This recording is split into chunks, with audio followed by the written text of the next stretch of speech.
One of the most common fears in long-term relationships is this, that the spark is slowly disappearing, not because something dramatic happened, not because of conflict or betrayal, but simply because time passed.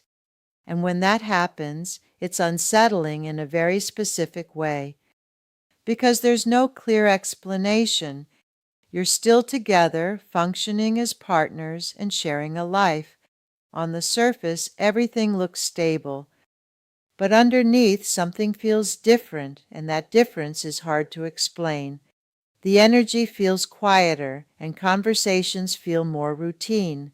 Moments that once felt engaging now feel predictable.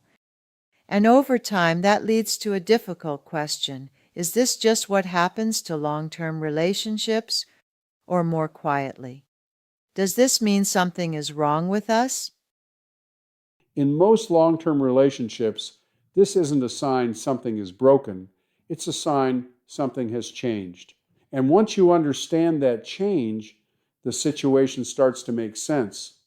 More importantly, you gain the power to do something about it.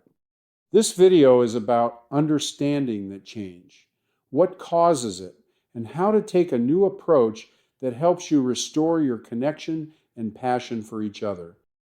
At the beginning of a relationship, everything feels more intense. Conversations are engaging. Time together feels energizing. Even small moments feel meaningful. It's easy to assume that comes entirely from the person you're with. But it's actually a combination of the person and the conditions surrounding the relationship. In the early stage, everything is new. You're learning how the other person thinks, responds, and experiences the world. That discovery keeps your attention fully engaged. You notice more, listen more, and feel more present. There's also uncertainty. You don't fully know what the other person will say or how they'll react. And that unpredictability keeps your mind active and interested. So what you're experiencing is not just connection, it's connection combined with novelty, curiosity, and focused attention. That combination creates emotional intensity. Over time, the experience of the relationship changes. Most people interpret that change in a very specific way. They assume something about the relationship itself has changed. Maybe the chemistry is gone, maybe the connection has weakened, maybe something important is missing. Those interpretations feel real because the experience is different from how it used to be. But they're often inaccurate because what's changed is not the connection itself. It's the conditions that were creating a specific emotional experience of the relationship. The relationship has moved from discovery into familiarity. And those two phases feel very different. Discovery is engaging, familiarity is stable and less intense. So when you expect a relationship to feel like it did in the beginning, that difference can feel like loss, even when nothing meaningful has actually been lost. What makes this shift especially difficult to recognize is how gradual it is. There's no clear moment where the relationship changes. There's no single conversation, no obvious turning point, no event that signals something has shifted. Instead, it happens slowly. So slowly that things feel normal while it's happening. At first, the changes are subtle. You may spend a little less time in deeper conversation, a little more time focused on responsibilities, a little less time being fully present with each other. And none of those changes feel significant on their own. They feel reasonable. Life gets fuller, there's more to manage, more demands on your time and attention. So naturally, your focus adjusts. And because that shift occurs gradually, it doesn't feel like something's being lost as it happens. It just feels like life. At the same time, familiarity increases. You begin to know your partner in predictable ways. You anticipate what they'll say. You recognize how they'll respond. You feel like you already understand them. And while that familiarity creates comfort, it can edge out the sense of discovery. There's less to figure out, less to wonder about, less that feels new. Without realizing it, the relationship shifts away from something you actively explore. What makes this especially challenging is that there's no clear signal that something needs attention. There's no moment where it feels urgent, no obvious point where you think, we need to address this. The relationship continues functioning. You're still together, still cooperating and managing life as a team, but the emotional tone becomes quieter, less dynamic, less engaging, until eventually one or both partners begin to notice it. And when they do, it can feel confusing. Because nothing clearly broke, nothing clearly ended. The relationship simply became different. And without understanding how that difference developed, it's easy to assume something deeper must be wrong, when in reality, it's the gradual shift in attention and engagement that changed the experience. At the same time, familiarity is increasing. Another layer begins to shape the relationship: routine. And on the surface, routine doesn't seem like a problem. In many ways, it's necessary. It creates stability. It helps life function. It allows couples to manage responsibilities more efficiently. But over time, routine begins to influence how the relationship feels. Daily life becomes structured around what needs to get done: work schedules, household responsibilities, family obligations, errands, logistics, coordination. And gradually, your interactions become increasingly focused on managing those things. What needs to happen next? Who's responsible for what? What still needs attention? Those conversations are important, but they're not connective, they're functional. And over time, that distinction matters. Because instead of experiencing the relationship together, your focus narrows down to simply managing life together. You may be in the same space, but not fully present to each other like you used to be. You may be watching something side by side, scrolling on separate devices, talking briefly but not deeply. And while there's nothing inherently wrong with those moments, they don't create the same sense of connection. Keep in mind that connection isn't just about being near each other. It's about shared attention. It's about both people being engaged in the same moment. And when shared attention decreases, the feeling of connection often decreases as well. What makes this especially tricky is that from the outside, everything still looks stable. The relationship is intact. Life is being handled. There's no obvious breakdown. But internally, the experience has shifted. There's less energy and less engagement, less sense of something happening between you. And without understanding why, it's easy to assume that something important has faded, when in reality, it's just not being actively created any longer. So, passion fades because the conditions that created that feeling have changed. And that distinction matters. Because if you believe the relationship itself is the problem, you start looking for solutions in the wrong place. You may question compatibility. You may wonder whether something essential is missing. You may even begin to think the relationship has run its course. This is when many couples begin thinking about having an affair or getting a divorce. And those thoughts can feel convincing because they're based on a real experience, the experience of something feeling different. But the interpretation of that experience is often incomplete because what's actually changed is not the connection. It's the environment surrounding the relationship. Early on, that environment naturally includes novelty. It includes curiosity and focused attention. Those elements are built into the early stage. They don't require effort or planning. But over time, You begin to know your partner in predictable ways. You anticipate their responses. You understand their patterns.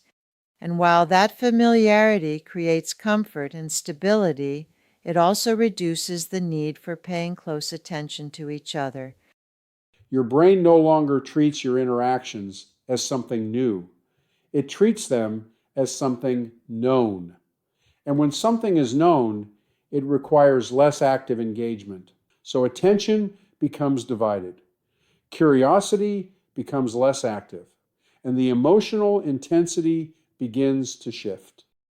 Even though this process is completely natural, it rarely feels that way. It feels like something has been lost. And that feeling can be surprisingly strong, especially when your mind compares it to the feelings you remember from your early relationship. Remember, connection came easy then, and you didn't have to work at it. But now the spark that was once present feels missing. And that perception can be unsettling because it introduces uncertainty. You may find yourself wondering, is this how it's going to feel from now on? Did we lose something we can't get back? Was that early connection just temporary? Without understanding the mechanism behind this natural process, couples often try to restore the outcome. Without restoring the inputs, they want the spark back, but they don't recognize what created it in the first place. And without that understanding, their efforts are often ineffective. But when you shift your focus to the conditions, the situation becomes much more manageable. Conditions are not fixed. They can be changed. They can be intentionally created again.